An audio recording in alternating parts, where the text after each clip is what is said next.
आदर और सम्मान के योग ईसाई समाज कमला नगर के समस्त पदाधिकारी गण, प्रधान जी, मंत्री जी, कोषाध्यक्ष जी, सदस्यगण जो भी हैं, वेदी पर उपस्थित आदरणीय शास्त्री जी और प्रातःकाल की बेला में जिनके सानिध्य में यज्ञ संपन्न हुआ, यज्ञ के ब्रह्मा जी, वंदनीय पूजनीय मातृशक्ति एवं समस्त धर्माविलासी भद्र पुरुषों,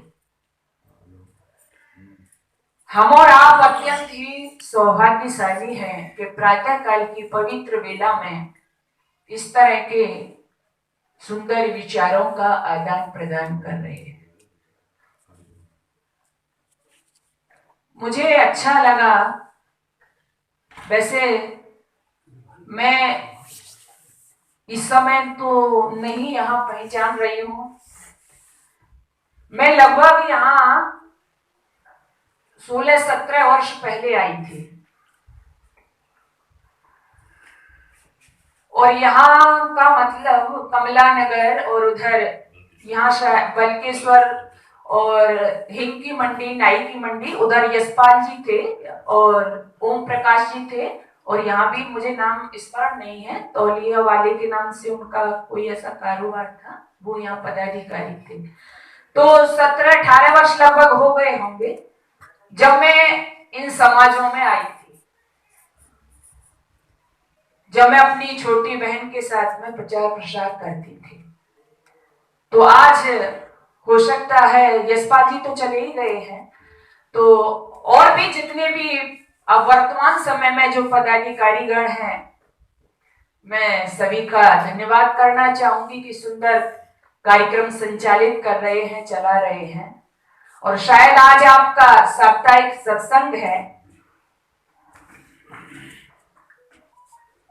तो प्रातः काल की बेला है, इसलिए मैं थोड़ा सा आध्यात्मिक चर्चा ही करना चाहूंगी। वैसे मुझे लगा था कि आपका कोई विशेष आज कार्यक्रम आप लोगों ने रखा हुआ है, तो जैसा अभी मुझसे पहले हमारे भजनोपदेशक जी यहाँ से कह रहे थे कि भीड़ या उपस्थिति जो वाली समाजों में लोग कहा करते हैं, आपके आशीर्वाद से लगभग मुझे भी बहुत समय हो गया है इसमें प्रचार प्रसार करते हुए, बाल्यावस्था से मैं आई थी, तो तब से लेके अब तक काफी परिस्थितियां, समय मैं भी देख चुकी हूं। तो मुझे लग रहा है कि जो पहले उपस्थिति थी या भीड़ थी, वो धीरे धीरे कम होती जा रही है। तो वो क्यों है, क्या है, कैसे है, इसके लिए विचारणीय जो प्रश्न होते हैं, विषय होते हैं, वो अलग होता है। यहाँ आपने जिस काम के लिए कहूं या जिस विषय के लिए मुझे आमंत्रित किया है, आइए थोड़ी सी चर्चा मैं करूंगी। और एक और मैं अपने बाबा साहब का बहुत बहुत धन्यवाद करूंगी, उन्होंने कोशिश की है, लेकिन शायद मैंने बोला भी था कि आपको वादन की व्यवस्था आप कर सकते हैं, तो कहा था कि हाँ जी। तो क्योंकि ये जो भजन होता है, संगीत होता है, ये स्वर ताल नहीं होगा तो फिर ना भजन है ना गाना है। तो बहुत बहुत धन्यवाद है हमारे बाबा साहब के लिए। आप कोशिश करते रहिएगा, जैसा मैं आपको सुनाती रहूंगी। तो आओ परमपिता परमात्मा का धन्यवाद करते हुए, क्यों करें जी परमपिता परमात्मा का धन्यवाद? तो सबसे पहले तो इसलिए ही कर लें क्योंकि हमें ये मानव का शरीर उन्होंने दिया है। बहुत मोटी मोटी बात आपसे कहूंगी, मानव का शरीर हमको दिया है, तो प्रभु जी का धन्यवाद भी करें। ऐसा हम इसलिए भी करें क्योंकि ये जो मानव का शरीर जो है, ये मानव योनि जो है, ये भोग योनि के साथ साथ कर्म योनि भी है। जैसे कि आपसे जो इतर योनियां हैं, कुत्ता है, बिल्ली है, हाथी है, गाय है, भैंस है, बकरी है, जो भी है, अच्छा इनमें से एक कल्पना करनी है आपको थोड़ी देर के लिए। इनमें से कहीं साप्ताहिक सत्संग हो रहा हो या किसी विद्वजन का प्रवचन हो रहा हो और ये लोग वहां से गुजर रहे हो, ये जानवर अब वहां पर महात्मा जी कह रहे हो जी सत्संग करना चाहिए, हवन करना चाहिए, भगवान की भक्ति करनी चाहिए। अब इनके कान में भी पड़ गया, है ना, मान लो इनके कान में भी पड़ गया। अब गाय बेचारी कहने लगी जी मैं भी सत्संग करूंगी, मैं भी हवन करूंगी। कुत्ता भी सोचने लगा, तो कर सकता है क्या? बोलो, नहीं कर सकता। क्यों? क्योंकि ये केवल भोग योनि में है। जो पहले कर चुके हैं उसको भोग रहे हैं। लेकिन आपका सौभाग्य इसलिए है कि जहां आप भोग योनि में हो, आप भोग भी रहे हो, साथ ही साथ आप कर्म योनि में भी हो। आप कर्म कर भी रहे हो और वो कर्म आपके ऊपर डिपेंड करता है कि आप अच्छे करो या बुरे कर्म करो। इसलिए समय रहते आपको कर्म भी कैसे करने चाहिए? अच्छे कर्म करने चाहिए।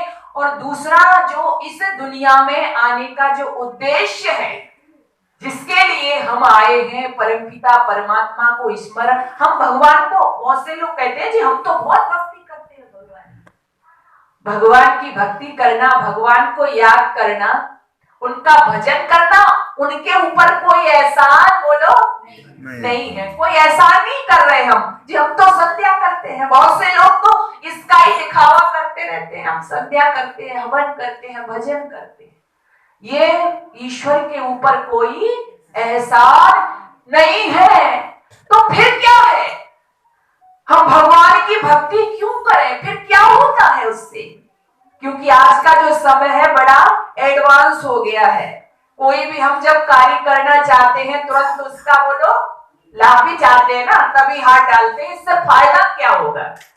तो भगवान की भक्ति करने से फिर फायदा क्या है? तो मेरे गुरुदेव दयानंद महर्षि स्वामी दयानंद सरस्वती जी कहते हैं कि भगवान की भक्ति करने से फायदा क्या है, लाभ क्या है? तो कहते हैं कि जो भगवान का भक्त होता है ना, उसकी आत्मिक शक्ति इतनी बढ़ जाती है कि जब उस पर कोई विपत्ति, आपत्ति, मुसीबत आती है तो वो पहाड़ जैसे दुख को राही के समान समझकर हंसते हंसते उसे सहन कर लेता है। ये बात केवल ईश्वर भक्त में ही हो सकती है, अन्यथा छोटी छोटी विपत्ति आने पर लोग विचलित हो जाते हैं। आप बाजार से जाकर के, दुकान से जाकर के बादाम खरीद सकते हो, किशमिश ले सकते हो, काजू ले सकते हो, किसके लिए? शारीरिक शक्ति प्राप्त करने के लिए। लेकिन शारीरिक शक्ति तो आप इनसे प्राप्त कर सकते हो, लेकिन जो आत्मिक शक्ति है ना वो मार्केट से मिलेगी, ना वो दुकान से मिलेगी, और कहीं भी आपको मिल ही नहीं सकती। आत्मिक शक्ति का देने वाला कौन है? वो प्रभु है, जिसका नाम ओम है। लोगों ने बहुत से नामों से पुकारा और इन नामों के पीछे, हम भगवान के पीछे, ईश्वर के पीछे लड़ बैठे आपस में। किसी ने कहा मेरा ईश्वर ये है, किसी ने कहा मेरा ईश्वर ये है। जो आम आदमी था बेचारा वो पिस गया, समझ में ही नहीं आया किस नाम से भक्ति करूं, किस नाम से उसको जानूं। लेकिन मैं आपसे कहना चाहती हूं, जैसे परमपिता परमात्मा के आपको बहुत से नाम बताए जाएंगे, आप कंफ्यूज हो जाते हो, तो परमपिता परमात्मा के नाम है वो। फॉर एग्जाम्पल, आप यहाँ पर बैठे हुए हो, मेरी माताएं बहनें बैठी हुई हैं, आप में से किसी का नाम रमेश है। क्या है? रमेश है। ये आपका क्या नाम है जी? मुख्य नाम है क्या? रमेश। अब आप किसी व्यवसाय में जाते हो, जैसे कि आप यदि बच्चों को पढ़ाते हो, शिक्षित करते हो, तो आपको वहां पर मास्टर जी, अध्यापक जी, सर जी कहा जाता है ना। अगर आप पेशेंट देखते हो, आपने डॉक्टरेट किया हुआ है, तो वहां आपको डॉक्टर साहब कहा जाता है। अगर आप खेती करते हो, वहां आपको किसान कहा जाता है। और जब आप घर में आओगे तो वहां कोई आपको पिताजी कहेगा, कोई आपको भाई कहेगा, आपकी पत्नी आपको पति कहेगी। तो आपके व्यवसाय के आधार पर, आपके घर में रिश्तों के आधार पर आपके नाम अलग अलग हो गए। डॉक्टर जी हो गए आप, मास्टर जी हो गए आप, किसान जी हो गए आप, इंजीनियर साहब हो गए आप, मामा जी हो गए, चाचा जी हो गए, पिताजी हो गए। तो ये आपके नाम हो गए क्या? नहीं। आपका मुख्य नाम क्या है? जो रमेश था तो आपका मुख्य नाम रमेश ही रहेगा। इन नामों को भी आप नहीं नकार सकते, लेकिन आपका मुख्य नाम रमेश ही है। आपको, आपसे किसी को संपर्क करना है, पत्र व्यवहार करना है, आपके घर पर पहुंचना है, तो वो कहे जी हमें तो पिताजी के घर पे जाना है जी, हमें तो किसान जी के घर पे जाना है, मास्टर जी के घर पे जाना है। कोई पता पूछे तो पहुंचा देगा जी? नहीं पहुंचाएगा। आपको ठीक बताना ही पड़ेगा जी कमला नगर में रमेश जी रहते हैं और हमें उनके घर पे पहुंचना है। तो दूसरा आपको ठिकाने पर उसके पहुंचा देगा। ठीक उसी तरह से लोगों, आप तो मुझे लग रहा है कि जब साप्ताहिक सत्संग में आप शायद सभी लोग आते होंगे तो परिचित होंगे। ठीक उसी तरह से आप दूसरों को भी बताइए, उस परमपिता परमात्मा का मुख्य नाम है वो है ओम। और ब्रह्मा विष्णु महेश सूर्य जितने भी ये नाम है, ये उस परमपिता परमात्मा के गौण नाम है। महर्षि स्वामी दयानंद सरस्वती ने भी परमपिता परमात्मा के 101 नामों की चर्चा सत्यार्थ प्रकाश के अंदर की है, प्रथम समोल्लास में, है ना। तो इसलिए आइए परमपिता परमात्मा के नाम पर लड़िए नहीं। परमपिता परमात्मा, जब उसकी आप गोद में जाओगे, गोद से तात्पर्य है जब अपने आप को समर्पण करोगे उसके सामने, तो फिर आप दुनिया में भटकोगे नहीं।